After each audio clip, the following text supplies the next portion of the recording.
మనం ఇంట్లోనే స్వచ్ఛమైన కొబ్బరి నూనెని పచ్చి కొబ్బరితోనే తయారు చేసుకోవచ్చు. దాంతోపాటు డ్రై కోకోనట్ పౌడర్ని తయారు చేసుకోవచ్చు.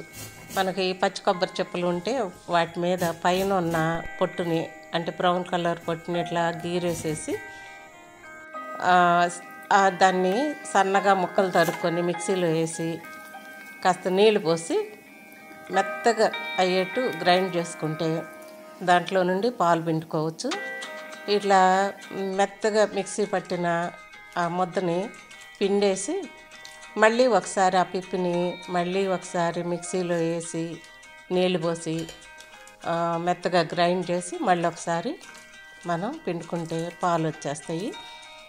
ఇంకా ఈ పైన పిప్పిని మనం ఫ్యాన్ కింద ఆరబెట్టేసి ఒక రోజంతా ఉంచేస్తే మన చక్కగా డ్రైగా అయిపోతుంది. ఈ పాలని, పిండిన పాలని మళ్ళీ ఒకసారి మనం పల్చటి పాలిస్టర్ ఫిల్టర్ ఉంటుంది కదా, దాంట్లో పోసి వడకడితే ఇంకా ఏమైనా అడుగున ఉన్న మెత్తటి పదార్థం ఉంటే కూడా వచ్చేస్తుంది. ఇంకా ఇది కూడా ఉండదు కనుక మనకి నూనె మాత్రం చాలా తేటగా మంచిగా తయారవుతుంది. ఇంక ఈ పాలను తీసుకెళ్ళి ఫ్రిడ్జ్లో పెట్టేస్తా. ఈ పొడి పౌడర్ని ఇలా ఫ్యాన్ కింద ఒక రోజు ఆరబెట్టేస్తే చక్కగా డ్రై అయిపోతుంది.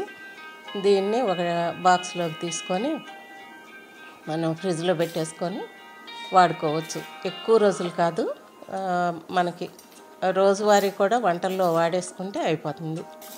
ఏది వేస్ట్ పోదు ఇందులో. ఈ పౌడరు కూడా తినటం అవసరం అంట చెప్తున్నారు. ఇక ఫ్రిడ్జ్లో పెట్టిన మర్నాడు తీస్తే చక్కగా పైన వెన్నపోసే తెట్టు కట్టిందా అనిపించేట్టు ఉంటుంది. ఎంత స్మూత్గా ఉంటుందంటే అసలు ఇలా మనం పెరుగు కూడా చూడం, అంత బాగుంటుంది. నీళ్ళు అడుక్కు చేరిపోతాయి, పైకేమో ఇట్లా వెన్నపోసే తెట్టు కట్టినట్టుగా ఉంటుంది. వెన్నపోసే అనుకోవాలి, ఎందుకంటే దీన్ని కరగబెడితే, వెన్నపోసను కరగబెడితే మనకు నెయ్యి ఎలా వస్తుందో సేమ్ ఇది కూడా అంతే. ఈ జాగ్రత్తగా ఇది చితికిపోకుండా చక్కగా అచ్చులచ్చులుగా తీసేసి మనం పక్కన, అంటే ఒక మందపాంటి వెడల్పాంటి గిన్నెలోకి తీసుకొని మనం నెయ్యి కరగబెట్టినట్టే కరగబెట్టడమే. చాలా బాగుంటుంది. అసలు కాసేటప్పుడు నెయ్యి ఎట్లా వాసన వస్తుందో ఈ కొబ్బరి నూనె కూడా అంతే చక్కటి కమ్మటి వాసన వస్తుంది అన్నమాట. ఇక ఈ నీళ్ళల్లో నేను వేస్ట్ పానివ్వను, దాంట్లో కొద్దిగా బెల్లము పంచదార వేసి మూత పెట్టేసి 2 రోజులు ఆగి మొక్కలకు పోసుకుంటాను. ఇక ఈ గిన్నె తీసుకొచ్చి పొయ్యి మీద పెట్టి మరీ పెద్ద మంట కాకుండా కొద్దిగా వేడెక్కిన దాకా మీడియంలో ఉంచి తర్వాత సిమ్లో పెట్టేస్తాను. ఇది సేమ్ ఇక మనకి నెయ్యి ఎట్లా కాగుతున్నప్పుడు ఎట్లా ఉంటుందో సేమ్ ఇక అదే నెయ్యే కాగబెడుతున్నామా అనిపిస్తుంది. ఇక నేను మరీ స్మూత్గా ఉండే పిప్పిని కూడా తీసేసాను కనుక నాకు దీంట్లో ఏమీ వేస్ట్ కనపట్టలేదు పెద్దగా.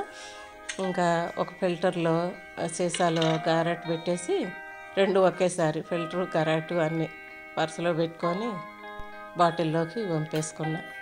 ఇలా మన ఇంట్లోనే మనం కొబ్బరి నూనె తయారు చేసుకోవచ్చు ఈజీగా.